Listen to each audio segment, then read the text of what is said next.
जय हिंद। स्वागत है आप सभी का अपने इस यूट्यूब चैनल पे आर एस परी 2025 जो 2 फरवरी 2025 को आयोजित होगा उसके लिए जो है हम लास्ट डेज की अब स्ट्रेटेजी मैं आपको बता रहा हूँ। और इस वीडियो के अंदर जो अपना मेन पॉइंट रहेगा वो ये रहेगा कि शॉर्ट नोट्स है मेरे पास अवेलेबल जो कौन कौन से हैं वो मैं आपको अवेलेबल कहाँ करवाऊँगा। और इसके साथ ही साथ में हम ये देखेंगे कि इसी चैनल पर हम रिविज़न क्लासेस लेके आने वाले हैं। तो वो जो रिविज़न क्लासेस है वो कब और कौन सी और कब होगी। फिर इसके साथ ही साथ में मैं बता रहा हूँ आपको करंट अफेयर्स जो है कि करंट अफेयर की 1000 एमसीक्यू आपको इसी चैनल पर करवाए जाएंगे। ठीक है, 1000 एमसीक्यू है वो करंट अफेयर का मैं करवाऊंगा। और साइंस जो सब्जेक्ट है साइंस को एमसीक्यू है उसके भी साइंस के लगभग मैं आपको 200 एमसीक्यू है वो कराने वाला हूँ इस चैनल पे। तो ये हम इस वीडियो के अंदर कंप्लीट देखेंगे कि लास्ट डेज के अंदर अपन कैसे स्टडी कर सकते हैं और कैसे अच्छे अच्छे जो है अपने जो मार्क्स आ सकते हैं और कैसे अच्छे नंबरों से इस परी को पास किया जा सकता है।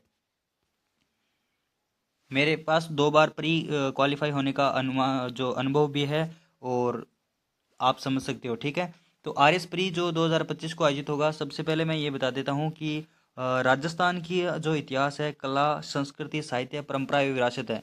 मैं इस कंप्लीट टॉपिक का आपको रिवीजन नहीं करवाऊंगा। इसमें से दो तीन कुछ इंपॉर्टेंट टॉपिक है जो आपको मैं बता देता हूँ। एक तो आ जाता है समाचार पत्रों एवं राजनीतिक संस्थाओं की भूमिका। एक तो मैं आपको ये टॉपिक करवाने वाला हूँ विद शॉर्ट नोट्स। तो आप चैनल को सब्सक्राइब कर लेना। ठीक है, इसी के साथ साथ में एक आ जाता है यहाँ पर महत्वपूर्ण व्यक्तित्व वाले राजस्थान के जो प्रमुख व्यक्तित्व है इनको छोड़ के जाते हैं लगभग एग्जाम के अंदर। और ये आपको मान के चलिए 4 से 5 मार्क्स जो है ये दो टॉपिक आपको देंगे। 4 से 5 या 4 नंबर तो मान के ही चलिए, क्योंकि व्यक्तित्व में दो पर्सन आ जाएंगे, एक महिला का और एक पुरुष का। और समाचार पत्रों से में भी दो क्वेश्चन आ सकते हैं। तो ये दो टॉपिक है मैं आपको विद शॉर्ट नोट्स करवाऊंगा। और भी इनमें से किसी टॉपिक में अगर आपको कोई डाउट है और आपको करवाना चाहते हो तो आप मेरे को कमेंट कर देना, मैं आपको बता दूंगा। राजस्थान के प्रमुख व्यक्तित्व और समाचार पत्रों और राजनीतिक संस्थाओं की भूमिका, ये दो टॉपिक मैं आपको करवाने वाला हूँ। ठीक है, फिर इसके साथ ही साथ में एक जो प्रमुख राजवंशों के अंदर गुहिल जो प्रतिहार है ये टॉपिक भी मैं आपको करवाऊंगा, क्योंकि इसमें से भी एक या दो क्वेश्चन पक्के आते हैं। जो प्री के अंदर है वो एक या दो क्वेश्चन पक्के आते हैं। तो राजस्थान का इतिहास, कला और संस्कृति के अंदर मैं आपको 3 टॉपिक करवाने वाला हूँ। और इसके अलावा आप अपने स्तर पर कर लेना, देख लेना। इसके अंदर जो सबसे इंपॉर्टेंट टॉपिक है जो मैं आपको बता रहा था कि आपको इसमें लास्ट समय कौन से टॉपिक रिवीजन करने हैं, तो उसमें से एक तो राजस्थान की भाषा और बोलियां वाला टॉपिक है, ये आपको रिवीजन करना है। साथ ही साथ में जो भाषा साहित्य और लोक साहित्य है, जैसे कि महाराणा कुंभा की कौन सी रचना है, जैसे कि संगीत राज है, संगीत मीमांसा है, सूड प्रबंध है, नृत्य रत्न कोश है, पाठ्य रत्न कोश है। ऐसी कुछ महाराणा कुंभा की रचनाएं हैं जो बड़े बड़े शासकों की रचनाएं, वो आपको याद होनी चाहिए। ये टॉपिक एक इंपॉर्टेंट है, इसमें से पक्का आर एस प्री के अंदर क्वेश्चन पूछा जाएगा जो आपको रिवीजन करना ही करना है। फिर एक आभूषण है जिसके अंदर भी आपको रिवीजन करना ही है कि लंगर कहाँ पर पहने जाता है। और कुछ जो आभूषण है विशेष तौर पे महिलाओं के, पुरुषों के अलग अलग आभूषण है वो आपको पहनने हैं, पहनने नहीं है, पढ़ने हैं। इंडियन हिस्ट्री के मेरे पास शॉर्ट नोट्स जरूर पड़े हैं, लेकिन ये इंडियन हिस्ट्री के शॉर्ट नोट्स मैं आपको तभी अवेलेबल करवाऊंगा जब आप मेरे से मांगोगे कि इस टॉपिक के मुझे शॉर्ट नोट्स चाहिए। अदरवाइज ये शॉर्ट नोट्स आपको जो है बिना चाहिए नहीं चाहिए तो मैं क्यों प्रोवाइड करूँगा। तो आप कमेंट कर देना अगर आपको चाहिए तो, और मैं इनमें से कोई सा भी टॉपिक है जो आपको नहीं करवाऊंगा इंडियन हिस्ट्री के अंदर। ठीक है, ये आप अपने स्तर पर कर लेना। मैं जो राजस्थान वाला पार्ट है वो और साइंस के लिए जो पार्ट है वो करवाऊंगा। इंडियन इकोनॉमी के अंदर अगर आपने कुछ भी नहीं पढ़ा है, कुछ भी नहीं पढ़ा है, और अगर आप चाह रहे हो कि भाई इंडियन इकोनॉमी से भी मेरी कम से कम 3 से 4 क्वेश्चन सही हो जाए, तो आई होप कि आपने योजना है सेंट्रल गवर्नमेंट की वो अच्छे से पढ़ रखी होगी। उसके बाद में जो आपको पढ़ना है वो एक तो पढ़ लेना आप राष्ट्रीय आय, नेशनल इनकम वाला टॉपिक है जिसके अंदर जीडीपी है, जीएसवी है, जीडीपी है, एनडीपी है। और ऐसे ही कुछ राष्ट्रीय आय से आ जाती है। ये एक टॉपिक आपको पढ़ना ही पढ़ना है इसमें से। फिर दूसरा इसके अंदर जो टॉपिक पढ़ना है वो पढ़ना है मानव विकास सूचकांक और वैश्विक खुशहाली जो भी सूचकांक है। ये दोनों पढ़ के चले जाना भाई। इनमें से आपको पक्का का पक्का दो क्वेश्चन मिलेंगे, या तो इनके अंदर इंडिया की रैंकिंग पूछेंगे या फिर इनका आधार पूछेंगे। तो इंडियन इकोनॉमी के अंदर मैं आपको ये 3 टॉपिक बता रहा हूँ। आप अपने स्तर पर कर सकते हो तो अच्छी बात है, नहीं कर रहे हो तो मेरे को बोल देना, मैं आपको इन तीनों को भी शॉर्ट नोट से शेयर कर दूंगा। ठीक है, ये 3 टॉपिक मस्ट है। अगर आपने इकोनॉमी पूरी छोड़ रखी है तो इन तीनों का रिवीजन आपको करना ही करना है। और इंडियन इकोनॉमी के अंदर सेंट्रल गवर्नमेंट की जो स्कीम है वो आपने पढ़ी रखी होगी आई होप। राजस्थान अर्थव्यवस्था के अंदर आपको कुछ खास नहीं है। राजस्थान अर्थव्यवस्था के इकोनॉमिक सर्वे आपको कंप्लीट पढ़ना ही है, और इकोनॉमिक सर्वे का तो रिवीजन विकास सर ने करवा ही रखा है, यूट्यूब पे भी करवा रखा है, और कपिल सर भी शायद तक करवाने वाले हैं, तो उनका आप दोनों में से किसी भी एक का वीडियो देख लेना। इकोनॉमिक सर्वे के भी अगर आपको नोट्स चाहिए तो भी आप मेरे को टेलीग्राम पर मैसेज कर देना। टेलीग्राम आईडी है ब्रिंगअप अकेडमी के नाम से। टेलीग्राम पे जाना और ब्रिंगअप अकेडमी सर्च करना, वहाँ पे आपको टेलीग्राम मिलेगा जिसके अंदर लगभग 120 प्लस मेंबर है। वो आप ज्वाइन कर लेना, वहाँ पर मेरे को पर्सनल कमेंट कर देना, ठीक है। तो इंडियन इकोनॉमी के अंदर आप ये 3 टॉपिक जो है कर सकते हो, एक तो राष्ट्रीय आय वाला, और एक मानव विकास सूचकांक, और वैश्विक जो है खुशहाली सूचकांक है। ये इंपॉर्टेंट टॉपिक है। फिर इसके अंदर आ जाते हैं विश्व भूगोल के अंदर। विश्व भूगोल के अंदर मेरे पास कंप्लीट शॉर्ट नोट्स अवेलेबल है, कंप्लीट, ठीक है। इसके पर्वत पठार मैदान मरुस्थल के भी है, नदियां झीलें के भी है, कृषि के प्रकार के भी है, और प्रमुख औद्योगिक जो प्रदेश हैं उनके भी हैं। तो विश्व भूगोल अगर आपको एक ही वीडियो के अंदर करना है, 2 से 3 घंटे के अंदर करना है, तो आप कंप्लीट मेरे को कमेंट कर देना। आपके कमेंट के आधार पर ही सब कुछ होगा, लेकिन मैं आपको विश्व भूगोल है ये कंप्लीट करवाने वाला हूँ, रिविजन भी। इंडियन ज्योग्राफी के अंदर आपको जो सबसे इंपॉर्टेंट पढ़ के जाना है वो पढ़ के जाना है खनिज वाला टॉपिक, ठीक है। कि खनिज के अंदर जो कौन से खनिज का उत्पादन क्षेत्र है ये आपको पढ़ के जाना है। यहाँ से एक प्रमुख क्वेश्चन आएगा, एक क्वेश्चन पक्का आएगा। दूसरा आपको पढ़ के जाना है ये परिवहन वाला, जिसके अंदर जो एक तो ये गलियारे पूछे जाते हैं, ठीक है, पूर्व से लेकर पश्चिम तक, और एक उत्तर से दक्षिण, ये 2 गलियारे हैं। ये 2 ही मेनली अगर आप देख के चले जाते हो तो भी आपको क्वेश्चन जो लगभग हो जाता है। पिछली बार 2 बार तो लगातार यही क्वेश्चन आ रहा है कि उत्तर दक्षिण गलियारा है राजस्थान के कौन से जिले से जो गुजरता है, तो वो धौलपुर से गुजरता है। वो एक ही क्वेश्चन बार बार पूछ रहे हैं। तो अगर आप इंडियन ज्योग्राफी के अंदर कुछ भी नहीं पढ़ रखा, मैं फिर बोल रहा हूँ कुछ भी नहीं पढ़ रखा है, तो ये 2 टॉपिक पढ़ के चले जाना। आपके 3 नंबर ये जो 2 टॉपिक है वो आपको दिलवा देगा।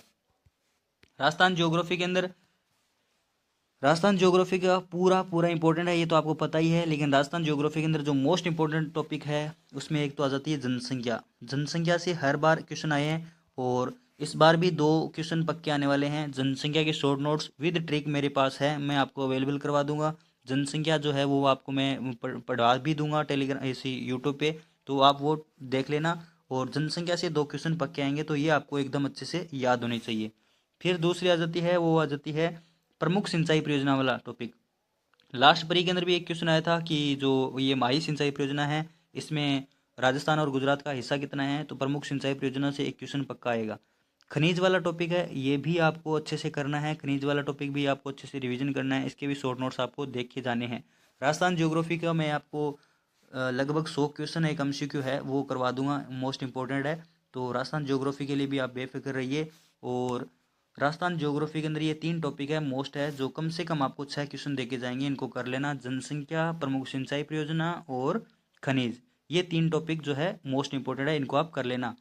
प्राकृतिक वनस्पति और मृदा के अंदर आप जो है अभी जो वन रिपोर्ट आई थी वो पढ़ लेना, उससे आपके क्वेश्चन जो है वो सॉल्व हो जाएंगे।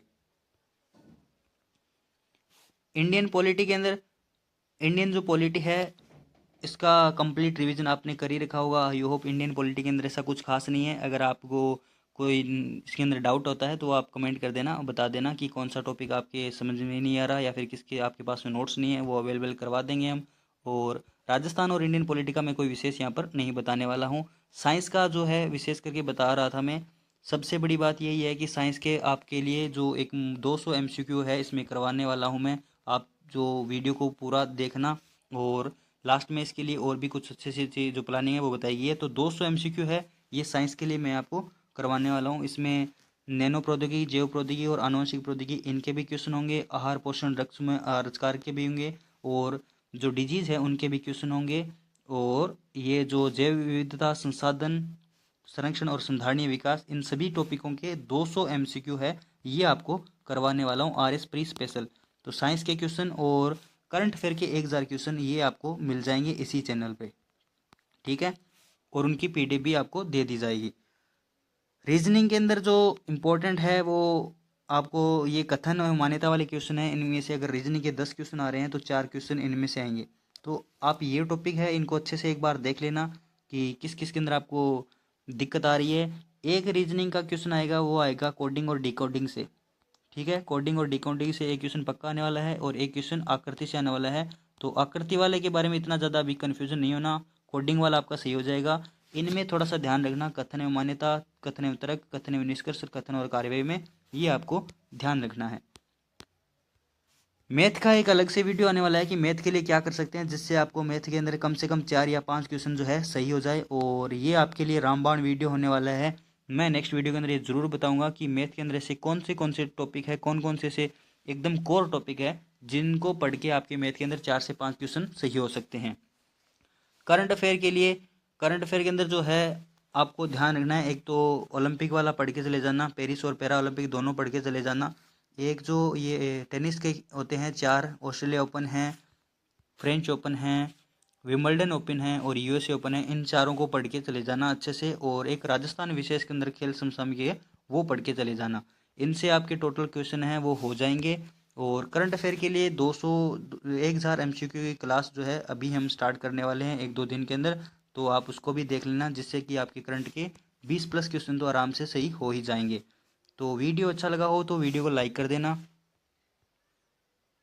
चैनल को सब्सक्राइब नहीं किया तो चैनल को सब्सक्राइब कर लेना और शेयर भी कर देना। टेलीग्राम चैनल जो है वो ज्वाइन कर लेना, ठीक है। टेलीग्राम चैनल पर ही मैं आपको सभी जो पीडीएफ है वो शेयर करूँगा, ये आपको ध्यान रखना है। तो एक बार मैं बता देता हूँ, यहाँ पर टेलीग्राम लिंक है, टेलीग्राम चैनल है वो, उसका लिंक आपको डिस्क्रिप्शन के अंदर मिल जाएगा, और आप सर्च भी कर लेना, ब्रिंगअप एकेडमी के नाम से है टेलीग्राम चैनल, और उसको ज्वाइन कर लेना। 1000 जो है करंट अफेयर के एमसीक्यू और 200 एमसीक्यू है मैं साइंस के करवाने वाला हूँ, वो आप देख के चले जाना। आपका करंट अफेयर के अंदर और साइंस के अंदर कोई भी क्वेश्चन है वो गलत नहीं होगा। पॉलिटी का भी कुछ एमसीक्यू वाला जो है अभी हम कोशिश कर रहे हैं। और लास्ट टाइम के अंदर आपको क्या नहीं करना है, एक तो डीमोटिवेशन नहीं होना है, डीमोटिवेट जो है वो नहीं होना है, और स्वास्थ्य का विशेष करके ध्यान रखना है कि वो इन दिनों के अंदर सर्दी के अंदर थोड़ा भी बीमार हो जाए तो ये आपके एग्जाम के लिए हानिकारक हो सकता है। स्वास्थ्य का विशेष करके ध्यान रखिए। किसी भी चीज़ को टेस्ट सीरीज अभी जो है वो टेस्ट सीरीज आपको बंद कर देनी चाहिए बिल्कुल भी। अगर आप चाहो तो 1 या 2 फुल लेंथ टेस्ट दे सकते हो, अदरवाइज आपको टेस्ट लास्ट टाइम के अंदर नहीं देने चाहिए। हाँ, अगर आपने किसी टेस्ट सीरीज का जो है एनालिसिस करना बाकी था तो वो कर सकते हो 1-2 बार, बाकी टेस्ट सीरीज को बिल्कुल बंद कर देना चाहिए। टेस्ट सीरीज ज्वाइन नहीं करनी चाहिए, ज़्यादा से ज़्यादा है वो रिवीजन मोड में आ जाना चाहिए। जिस भी सब्जेक्ट के आपके पास शॉर्ट नोट्स है वो शॉर्ट नोट्स आपको कम से कम एग्जाम तक 3 से 4 बार अभी भी आपको क्या करना चाहिए, रिवीजन करना चाहिए, जिससे कि आप 110 प्लस मार्क्स है ये सिक्योर कर सकें। और कट ऑफ का तो अभी पहले कुछ भी नहीं कहा जा सकता कि कट ऑफ कितनी रहने वाली है। तो 110 प्लस मार्क्स लाने के लिए अगर आपके पास में शॉर्ट नोट्स हैं तो उनको अभी आप कम से कम 3 से 4 बार है वो रिवीजन ज़रूर करिए। लास्ट टाइम के अंदर इधर उधर वीडियो देखने की, कोई भटकने की कोई आवश्यकता नहीं है कि 15 दिन की स्ट्रेटेजी, 10 दिन की स्ट्रेटेजी और 5 दिन की स्ट्रेटेजी, ऐसा कुछ भी नहीं होने वाला है। आप जिस हिसाब से पढ़ रहे हो उसी हिसाब से पढ़ते रहिए। और कोई भी डाउट अगर आपको आता है, कोई भी अगर आपको दिक्कत आती है तो आप यहाँ पर कमेंट कर देना, मैं उस कमेंट का जो है रिप्लाई देने की कोशिश करूँगा। Thank you so much. Video अच्छा लगा हो तो वीडियो को लाइक कर देना।